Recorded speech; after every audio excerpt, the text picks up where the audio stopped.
अस्सलाम वालेकुम नाज़रीन, आप देख रहे हैं तुम पाकिस्तान और मैं हूं आपका मेज़बान मोहम्मद बिलाल। नाज़रीन, आज मैं मौजूद हूं लाहौर की क्रीम ब्लॉक मार्केट में, जहां मैं आपकी मुलाकात पाकिस्तान की एक ऐसी खातून, पाकिस्तान की एक ऐसी माँ से करवाऊंगा जो एक बड़े बाजार में अपने शोहर के साथ खाने की रेडी लगाने पर मजबूर हैं। नाज़रीन, इनका नाम है शहनाज बीबी। 7 बेटियों की माँ है और एक बच्चे की माँ है, यानी वो छोटा है, वो काम नहीं कर सकता। किराए का इनका मकान है जिसके 12,000 रेंट देते हैं। इनकी आमदनी जो उन्होंने मुझे बताई है ज्यादा से ज्यादा 500 से लेकर 800 तक इनकी आमदनी है, जिसमें से 12,000 घर का किराया चला जाता है। इनके बच्चों की फीसें भी जाती हैं, अगर फीसें ना जाए तो इनके बच्चों की पढ़ाई भी रुक जाती है। इनके शोहर जो है वो खुद दिल के आर्जी में मुब्तला है। आइए खुद इनसे बात करते हैं कि इस हवाले से क्या कहती हैं। अस्सलाम वालेकुम माँ जी। जी वालेकुम अस्सलाम। माँ जी, क्या हाल है आपका? अल्हम्दुलिल्लाह, शुक्र अल्लाह का। अच्छा माँ जी, मुझे यह बताएं कि आप ये काम कब से शुरू कर रही हैं और क्या वजह पेश है कि आपको ये खुद आकर इस बाजार में खाना लगाना पड़ा अपने शोहर के साथ? जाहिर सी बात है, घर के हालातों की वजह से, परेशानियों की वजह से ये काम करना पड़ा।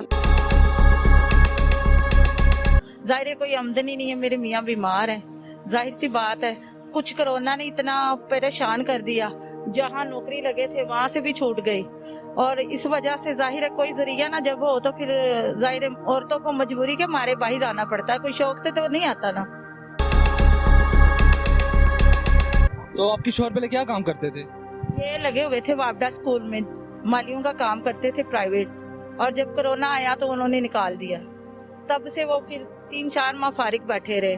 फिर उसके बाद बड़ी नौकरियां ढूंढी, नहीं मिलती नौकरियां। अच्छा, आपने बताया कि आपके बच्चे भी पढ़ते हैं, तो बच्चों को पढ़ाई में आपकी यही मसलों की वजह से क्या मसले पेश आ रहे हैं? बहुत मसले आ रहे हैं, फीसें नहीं दी जाती, कभी किराया रुक जाता है, कभी बिल रुक जाता है, बड़े मसाइल हैं। 700-800 रुपया यहाँ से मुश्किल से कमाया जाता है,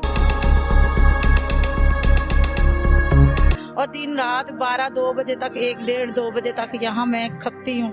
मेरे मियाँ भी साथ बीमार होते हैं, कभी छुट्टियाँ भी बीच में हो जाती हैं, जब उनका ब्लड प्रेशर हाई हो जाता है, तबीयत खराब हो जाती है, फिर बीच में छुट्टियाँ भी करनी पड़ती हैं। जाहिर है बहुत मुश्किल जिंदगी है, इतनी मुश्किल जिंदगी है ना कि कभी कभी तो इतना रोना आता है ना कि इतनी मुश्किल जिंदगी अल्लाह ताला हमारे लिए क्यों इतनी मुश्किल जिंदगी रखी हुई है। और घर के इतने हालात खराब थे, इस वजह से मैं ये रेडी लगाने पे मजबूर हो गई अपने मियाँ के साथ। और हम बड़ी मुश्किल से इसके साथ मोटरसाइकिल लगाई हुई है, बड़ी मुश्किल से इसको धक के वहाँ इचरे से लेके आते हैं, बड़ी मुश्किल से, बड़ी परेशानी से। और हम बीमार भी हों, बुखार भी हो, मेरे मियाँ भी बीमार हो, हम बैठ नहीं सकते क्योंकि हमारा कोई जरिया नहीं है, किसी तरह की कोई आमदनी नहीं है, कोई हमारा कोई ऐसा नहीं है कि जिसपे हम बैठ के अब घर में आराम कर लें, या मैं खुद हर्नियों की पेशेंट हूँ,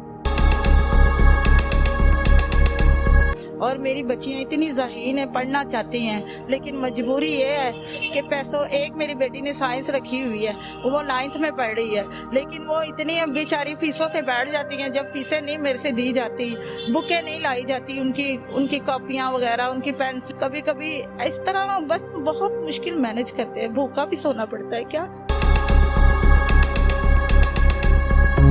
तो आपकी 12,000 घर का किराया, 7 से 8,000 बिल आ जाते हैं, तो किस तरह मैनेज करती हैं आप? यहाँ से जो कमाते हैं वो बिल किराया पहले देते हैं। जाहिर है नहीं देंगे तो जाहिर है मालिक मकान तो यही कहते हैं, अगर आपने नहीं देना तो खाली कर दे, ताला लगा लेंगे हम।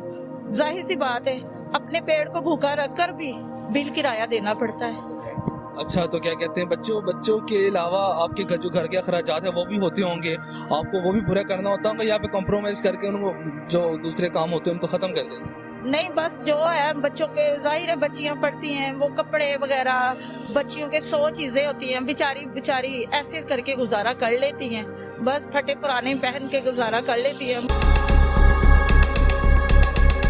वो क्या करे, वो फिर देखती है हालात, रोती भी हैं बच्चियां, कभी मुझे तंग भी करती हैं, लेकिन मजबूरी के मारे फिर वो चुप भी कर जाती हैं। जाहिर सी बात है, उनको भी पता है कि अब कभी कभी मेरे मियाँ इस तरह हो जाते हैं कि बिल्कुल उनसे उठा नहीं जाता, इतना 250-250 ब्लड प्रेशर उनका हाई हो जाता है। अच्छा, आप खुद भी हड्डियों की मरीज हैं और हर्नियों का मसला है आपको, तो उसकी दवाइयाँ कैसे आप लेती हैं? मतलब कि दवाइयाँ अफोर्ड हो जाती हैं उनकी? ले ली ना ले ली, जहीर इनकी दवाई तो जरूरी है, ब्लड प्रेशर की दवाई भी जरूरी है, इनकी दवाई जरूरी है। मैं कभी खा लेती हूँ, कभी नहीं खाती, कभी अपना ध्यान नहीं करती। बस क्या करें, फिर हर चीज नहीं पूरी होती, फिर सब्र शुक्र ही करना पड़ता है ना। सब्र शुक्र से गुजारा करना पड़ता है।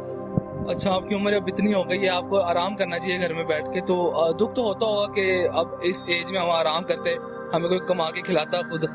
जाहिर सी बात है, दुख होता है। जाहिर है मेरे मियाँ से मैं 17 साल छोटी हूँ, और लेकिन मुझे टेंशनों ने इस तरह कर दिया। जब से मेरी शादी हुई है, घर हमारा बिक गया, कारोबार मेरे मियाँ ने किया, खत्म हो गया सारा कुछ। जाहिर सी बात है, तब से लेके अब तक 20 साल हो गए मुझे मेहनत ही करती हुए। अभी तक भी मेरी यही कोशिश है कि मैं मेहनत से मैं अपने बच्चों को पढ़ा लूं। मेरी इतनी दिली ख्वाहिश मेरे बच्चों से, मेरे से भी ज्यादा जुनून है। इंशाअल्लाह अल्लाह आपके बच्चों को भी तरक्की दे और आपके काम में बरकत डाले। मैं तो यही करना चाहूंगी गवर्नमेंट से कि भी मेरी बच्चियों की स्कॉलरशिप लगाई जाए और मेरे बच्चियों को सपोर्ट किया जाए। और मेरे हालातों के बारे में मैंने सारा कुछ आपको बता दिया, और खुदाया मेरे साथ तावन किया जाए। और मेरे पास तो लाइट भी नहीं है यहाँ पे। मैंने तो ये सामने वाला लड़का, उनसे लाइट ली हुई है। 2 माह हो गए, हमारे पास बैटरी नहीं है, कोई छतड़ी नहीं है। बड़े मुश्किल से हम अपना जिंदगी चला रहे हैं। बस यही गवर्नमेंट से अपील है कि गवर्नमेंट अब सब कुछ देखकर भी हमारी अगर सुने ना, हमारे साथ तावन ना करे, तो फिर अल्लाह तो है ना, फिर सब्र शुक्र करके जैसे भी है जिंदगी तो चला ही रहे हैं ना। बस मेरी तो यही गुजारिश है कि मेरी बच्चों की फीस लगाई जाए, मेरे बच्चों के साथ तावन किया जाए।